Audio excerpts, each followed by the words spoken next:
Hi, I'm Bernadette Jordan. I'm the Member of Parliament for South Shore St. Margaret's in Nova Scotia, rural communities. I am also the Minister for Rural Economic Development, appointed by Prime Minister Justin Trudeau in January of 2019. Primarily, I'm a mom. I have three wonderful children and, longtime resident of the South Shore since I was about 9 years old. And always had a huge interest in politics and in women in politics specifically. I'm only the 9th woman in Nova Scotia's history elected federally, and the first woman elected or appointed as a cabinet minister for Nova Scotia. So there's a lot of things going on there, but I'm really excited about the role that I'm now playing. Well, I think that I've always had an interest in running, and it's always been an interest federally. I probably first thought about running when I was about 15 years old. And I remember actually telling my dad that I was going to be prime minister someday. I have no interest in that now, but I did tell him that, and he said, although you'd probably be good at it, it won't happen because we don't elect girls. And he didn't say it because he didn't think I could do it, but because in 1976, it was true. There were 3 women in the House of Commons. So it wasn't something that was done normally. So I think just over the years, my love for my community, I've always been extremely active in my community. I've always been somebody who feels that it's a responsibility to be publicly engaged, that just, kind of fed that. And when I turned 50, I said, I don't want to look back on my life and say, I wish I would have. And so in 52, I jumped in with both feet and ran and won, and here I am. Actually, I don't find there's a lot of differences. We have a lot of the same challenges, a lot of the same barriers.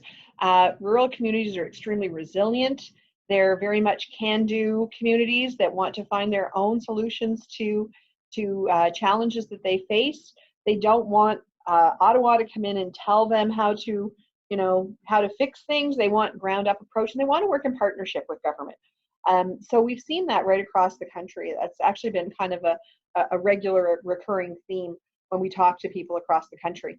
It's really interesting though, because I can relate so much to some of the things they say. We talk about rural broadband. It's actually one of the biggest things we talk about because it's so pertinent to growth in rural communities.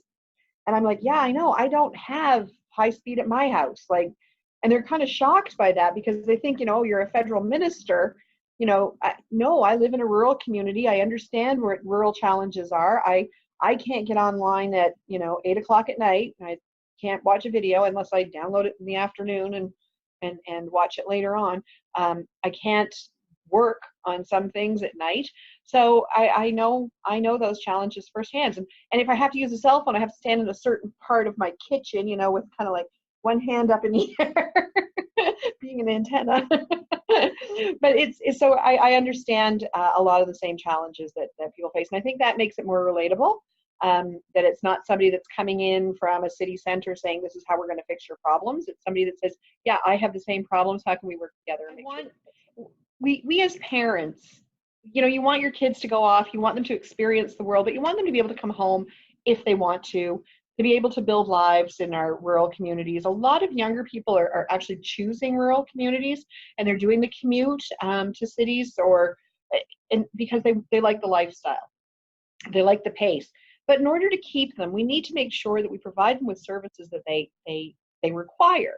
And I recently saw a study that said that millennials were asked what were the things they couldn't live without. And 98% said food was the first thing. I don't know about that other 2%, what they thought, but 98% said food, and 97% said their smartphone. And so when you look at that, you think, okay, if I want to attract millennials to my community, they have to be able to use their technology. So, it's important to make sure that we have young people in communities, that we attract, skilled labor, but that we have the what they need. And one of the interesting things I also found about rural communities is they look at the whole community, the health of a whole community, when they're talking about economic development. When I say, okay, well, what about economic development? Well, they start talking about things like housing, and they start talking about things like childcare and access to doctors, because they say, how can you grow a community if it's not a healthy community? They want to make sure that people have the supports and services that they need in order to grow them economically as well as socially. So, and I think that's very unique to rural communities. They look at the big picture. And it's not just about, well, if we have internet or, if we have a boatload of cash fixing our infrastructure, we're going to be fine. We need to have the social supports as well. And I think that the sense of community is also very important, of the still looking out for your neighbor. And I joke because I say, when I campaigned in 2015, I could go into an area like a large rural community, and I would knock on a door, and by the time I got to the end of the road, they already knew I was coming because it was somebody's brother or sister, or they already knew. Whereas if you're in the city and you're campaigning, and I'm using that as an example, you can knock on an apartment door and they don't even talk to their neighbor necessarily, or the person who lives one floor up. So it's a very different, atmosphere. And people in rural communities, I find, are more likely to share with each other what's going on. Sometimes that may be a good thing, sometimes it may not. But it is definitely something that is I think unique to a rural community. Yeah, well, that is awesome. Such a, if I had the answer to that, it would be great. It's seeing yourself in the role, and I honestly believe if you see it, you can be it. So that's why it's important for people like me who are in those roles to talk to women, to mentor young women, to mentor women, not just young women, because it's everybody. And it's funny because women have to be asked 3 times to a man's once to run, and that's a common statistic. I never had to be asked. I just knew what I wanted to do, so I did it. But there's been a few women that I've met recently that I've been trying to encourage to run, and they say things like, well, yeah, but I have a young family. And I'm like, yeah, but men have young families too, and they do it. It's the culture of women as caregivers that makes it very difficult. And, they have I think they have a harder time either with aging parents or with children to see themselves in the roles where they can, play this role. But there are many women now in the House of Commons who have young families or growing families. And, I see them as such role models, and I use them, I hold them up as great examples. People like Karina Gould, who was the first minister to actually have a child while sitting as a minister. People like Christine Moore, who was with the NDP, who has 3 daughters since she actually was elected. Those are, yes, we didn't get maternity leave, so she she was able to come back to work like after 4 weeks, I think they take off, and then they come back. So it can be done. It's tough though. It is tough, but it's tough for men too. I have a lot of male colleagues who are they're not running again because they say my boys are growing up or my kids are growing up, and I'm not there. I'm missing the first steps. I'm missing the first words. I can always come back, but I can't go back and watch that again. So, it does impact families to run. But, it's something that I'm so passionate about. And my kids are older. My kids are all adults now. And, the youngest one is going to be 26 this week. So it's a little different for me, but I miss stuff too. But that's part of it. I've been very fortunate in the last few weeks. Graduations, I have a lot of high schools in my riding, in my large rural riding, and I go to a lot of the graduations, and I've been able to speak to a lot of these younger women and say, have you got any interest in politics? I've hired them in my office. I've been talking to them about, possibilities for them in terms of internships and where they can go, because I think it's really important that we encourage people to look at this. We talk about, women in STEM, women in leadership, women in business, and, we're definitely, we need to do a lot better. And as proud as I am of the fact that I'm the first woman in Nova Scotia to hold a cabinet position, once that's not an anomaly anymore is when I'm going to be really happy. Once it's just a standard thing, once it's like, okay, so I was the first woman that chaired the Fisheries Committee. I was the first woman, elected in South Shore St. Margaret. I was the first woman cabinet minister from Nova Scotia. When it's going to be when I'm going to be really, really excited about it is when that's not even an issue anymore. Yeah, I joke and say I've gained 15 pounds since I started this job, and it's growing a thicker skin. And quite frankly, if you look at Twitter, Facebook, social media in general, women are more likely to be targeted. Women ministers, women politicians are more likely to be targeted than their male counterparts. I've seen, absolutely horrific things people say you would never say to a person if you met them face to face. And it turns people off. And I mean, if we want good people to run, we have to increase our level of dialogue, of decorum, of making sure that, it's, to me, being a parliamentarian is a huge honor. But with that comes a lot of responsibility.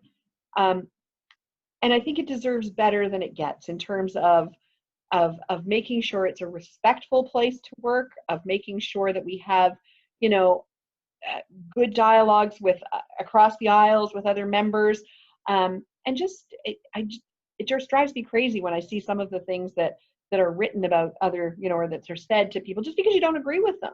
You know what? We can disagree without being disagreeable.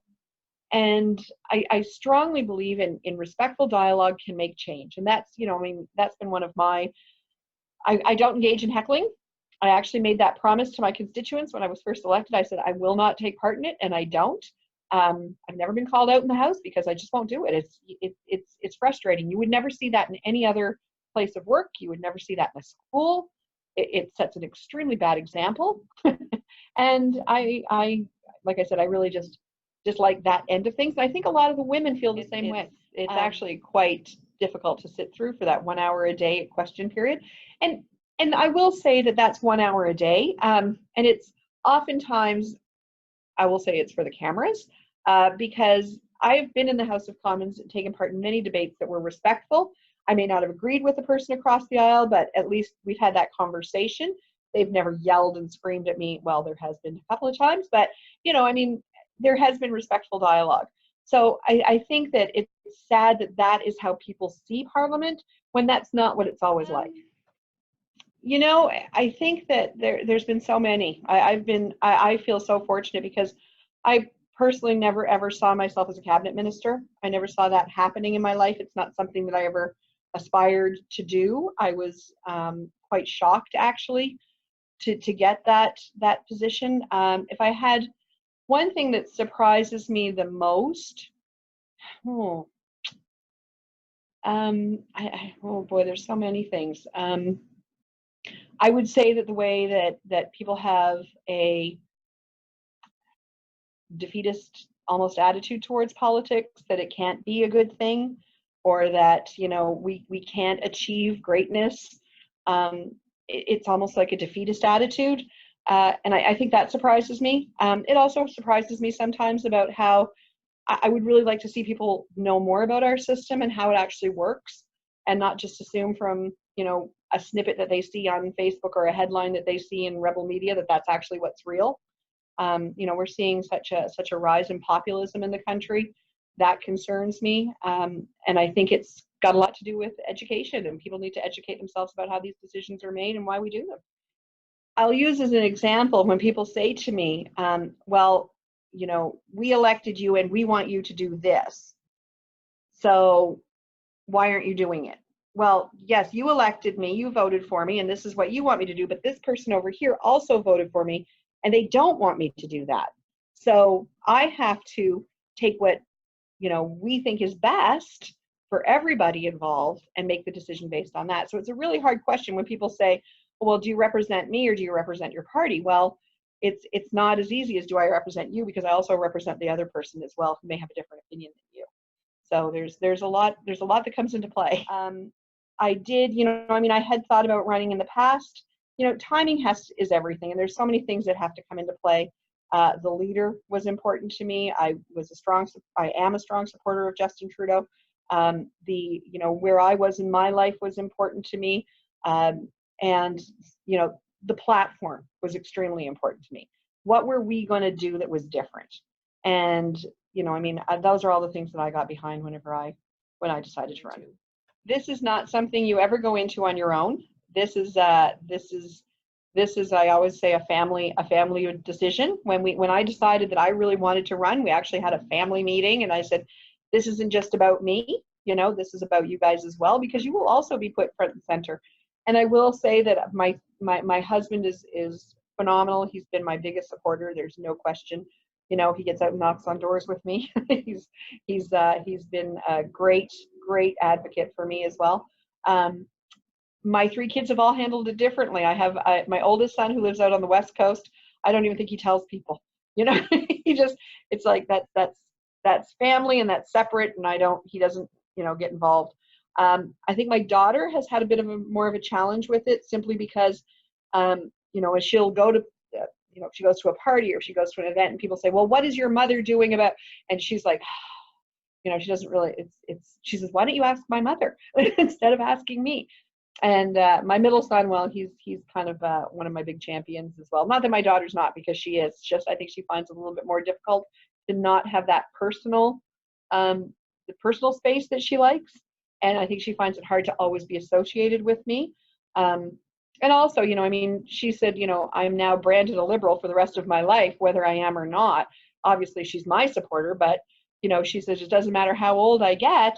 People are going to say, oh yeah, well your mother's a liberal, so you were a liberal. It doesn't always work like that, but you know, she's mentioned that a couple of times. So whereas my son is more likely to say, do you know who my mother is? He's my middle son. So they're very different for sure. But you know, they've all been great, and they've recognized that sometimes it's a matter of, I'm sorry, I have to leave, I have to go take this call, I have to cancel this dinner, or I'm not going to be at that dinner, and those things are hard, but they've been really great. If I had a advice to people, to women specifically who want to run, it was like me. It's like, don't look back on your life and say, I wish I would have. You know, find a mentor, ask questions, find out what's involved, what you need to do, and don't be afraid to take a chance. You know, I mean, that's, you know, I really believe that I would have regretted not making that decision, you know, 5 years ago when I said it's time. And it was funny because my husband and I had talked over the years about me running over at various times, and I had said to him, well, you know, no, I don't know if I'm ready yet, and then this, that, and the next thing. And so when I decided to run, I said to him, I said, it's time. And he was like, but we're getting close to retirement now. And I'm like, yeah, but now is when I'm ready to run. And so he just, like, it was like a blip on the screen. He's like, okay, let's do it. So, you know, I mean, find a support network, find the people who believe in you and believe in what you do, believe the same things as you, and, you know, find a mentor and go for it, because, you know, we need more people, we need more women to step up, you know, not only in politics, although that's my thing, but I was reading a statistic this morning that 99% of businesses are small or medium-sized businesses, and only 16% are owned or run by women. And yeah, and there's, in Fortune 500 companies, you're more likely to have a CEO named James than you are to have a woman. So we have to make changes. We have to, you know, if we want to have equal rights, equal pay, equal voice at the table, we have to be that voice at the table. We can't expect somebody else to be it for us.